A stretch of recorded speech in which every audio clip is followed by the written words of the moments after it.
and it seemed to really, it really was a great thing, and I really got a lot of empowerment from it because the people were incredible, and Burundi was the third poorest country in the world, so it really hit home what a refugee is and how it is. And I thank you guys for letting us participate with this, because this was really fun for me, because it's been an opportunity for me to meet farmers and really great people, and people that are just from different cultures. And being from the homogenized Utah, it's been difficult to meet people from different cultures. Online, maybe it's easier now, but in the town itself, pretty tough to see people from different cultures. So this is one way to do that. It's been really helpful for me. The farmers that I met were great, and that's where I get inspired for my dishes for what we do. We meet the farmers, we tasted some of their food, and she brought me some that she makes at home, and we were able to use some of the ingredients and understand on how they cook, what's kind of some of the flavors and stuff. So I was able to translate that into the kitchen and into the restaurant and really come up with some fabulous foods. One great thing is the variety of produce that we were able to get. We've got, you don't find it at Albertsons. You're not going to find, green pumpkin just sitting there to eat. All these different ingredients, the dragon beans, all kinds of the little white eggplants, incredible produce. It's like really special ingredients that chefs like me would have to get flown in from around the world. They'd have to come in from the special places to do that, but it's all right here. And so that's been really great for me to have all these great ingredients and different stuff to try, different things to enjoy, and just different things to use, because you get caught up with the same thing, like I said, the curry spice. Boy, I've been guilty of using that powdered curry. Oh, because it's if I'm going to put it with mayonnaise. But that was the great thing with the culture that I worked with Bhutan this year. Bhutan was interesting for me because when I researched Bhutan, it said it was the greatest place in the world, greatest place on earth. Well, if you're not Buddhist, it probably isn't. If you're, if you're Hindu, it isn't the greatest place on earth, which I soon discovered.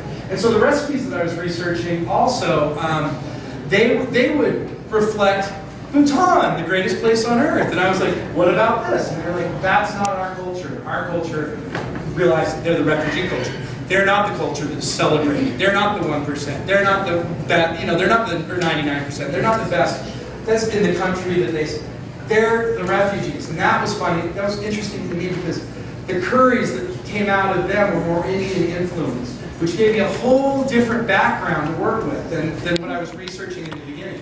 So then I got inspired, and I was able to find some, really fun foods, and research more about a culture and get to know why somebody is a refugee, not just have it be a word.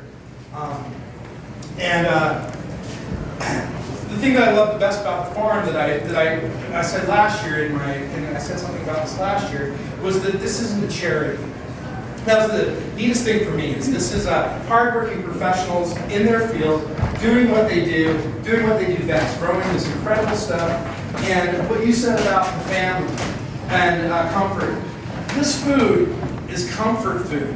Somebody gets green pumpkin, it's not having pumpkin soup that you get from the store. It's green pumpkin. You can't just pull that off the store shelf. You have to make that. It has to have love involved. So they're able to share that with the community and have these really comforting moments. If you've ever been away from home, mom sent you something. Sorry. And then what we learned about this is we learned that we build strength in communities. Every community gets power. Right now, we've got power in the room. These communities get power.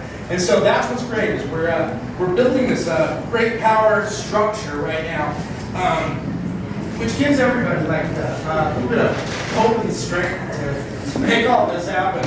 I'm sorry. I get a little choked up when I do these things, because it really is an important thing.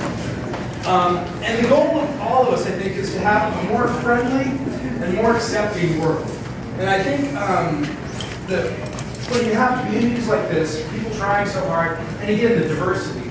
We don't get diversity in Utah. That's one reason why this is touching, because we don't get diversity in Utah. And so to be able to share this diversity gives us a more accepting world and a more friendly world. And refugees are underdogs, and I think we all can relate to the underdog, except for the one guy over there, that guy. He doesn't relate to it. The elite don't need any help. The elite don't need any help. They're doing just fine. It's the other people that need the help. And so that's why, so that's why we're here, and that's why we do this, to help us out. This is, and I just want to say again, this is a great source. This garden is an excellent source again for chefs. Chefs should get all over this. They should be all over it, because this food you can't buy anywhere else. You can't find it. And then if you talk to the farmers, you can't make it. You don't learn this.